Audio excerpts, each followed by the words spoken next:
અભય થઈને નિષ્પક્ષતાથી નિરપેક્ષ રીતે વાસ્તવિકતાનો અરીસો રૂપી સચોટ માહિતી લાવતો સત્યની સાથે અભય ટાઈમ્સ। આજકાલ સુરત શહેરમાં હવે તો યંત્ર પર ઓનલાઈન જુગારધામ ચાલતું હોવાનું બહાર આવતા પોલીસે રેડ કરતા 14 જુગારીઓની ધરપકડ કરીને જેલના સળિયા ગણતા કરી દેતા આ વિસ્તારમાં ચાલતા અન્ય જુગારધામવાળાઓમાં ફફડાટ વ્યાપી જવા પામ્યો છે। સુરત શહેરના જુગારીઓના બંધાણીઓ કોઈપણ રીતે નવા નુસ્ખા અજમાવી જુગારધામ ચલાવી રહ્યા છે। ત્યારે કાપોદ્રા પોલીસને માહિતી મળી હતી કે કાપોદ્રાની ગાયત્રી સોસાયટીના એક ઘરમાં honest to online marketing franchise નામ પર ઓનલાઈન જુગારધામ ચાલી રહ્યું છે, જેમાં યંત્ર પર આ જુગાર ચાલી રહ્યો છે। યંત્રના ચિત્ર પર રૂપિયા લગાવવાથી 1 રૂપિયાના 9 રૂપિયા એટલે કે 1ના 9 ગણા મળે છે। તે માહિતી મળતા જ પોલીસે ઘટના સ્થળે પહોંચી રેડ કરતા જુગારધામમાંથી 14 લોકોની પોલીસે ધરપકડ કરી હતી। ગઈકાલે કાપોદ્રા પોલીસ સ્ટેશન દ્વારા ગાયત્રી સોસાયટીમાં બિલ્ડિંગ નંબર 114માં એક દુકાનમાં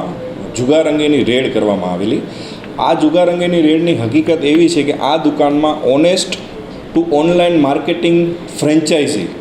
આના નામથી વાસ્તુશાસ્ત્રોના યંત્રોના પ્રચાર પ્રસાર માટે વ્યવસ્થાઓ હોય છે,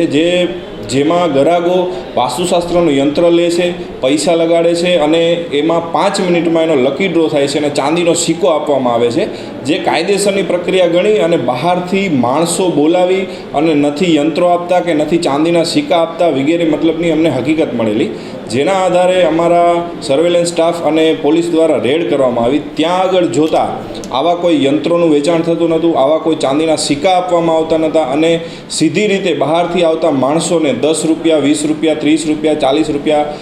100 રૂપિયા સુધી લગાડી અને જેમાં 5 મિનિટમાં એક ઓનલાઈન ડ્રો કરવામાં આવે અને જેને લાગે એને 10 ગણા રૂપિયા આપવામાં આવે અને બીજાને એ રૂપિયા હારી જાય। આ રીતનો નસીબ આધારનો જુગાર રમાતો હતો, જેથી પોલીસ દ્વારા એક ડિકોઈને ગોઠવી પોલીસે એમને પૈસા આપી ત્યાં ચેક કરાવેલ અને ચેક કરતાં ખરેખર ખાતરી થયેલ કે આ કોઈ યંત્રોનું વેચાણ નથી થતું, આ માર્કેટિંગના નામે કાયદેસરનો જુગારનો અખાડો ચલાવે છે, જેથી ત્યાં પોલીસે રેડ કરી કુલ 14 આરોપી જેટલાની ધરપકડ કરી છે। તેના સંચાલક જયદીપસિંહ ગોહિલ જે આ અખાડો ચલાવે છે તેની પણ ધરપકડ કરવામાં આવે છે અને આ સમગ્ર નેટવર્ક તપાસ દરમિયાન એવું ખુલેલ છે કે ગાંધીધામથી આ માર્કેટિંગ સાઇટ કાર્યરત છે અને હાલ આની ઊંડાણપૂર્વક તપાસ ચાલુ છે અને કુલ રૂપિયા આમાં 1,04,000 જેટલા રોકડા, બીજા સાધનો, મોબાઈલો, કમ્પ્યુટરો આ બધું થઈ અને ટોટલ 2,26,000 જેટલો મુદ્દામાલ પોલીસ દ્વારા કબજે કરવામાં આવેલ છે।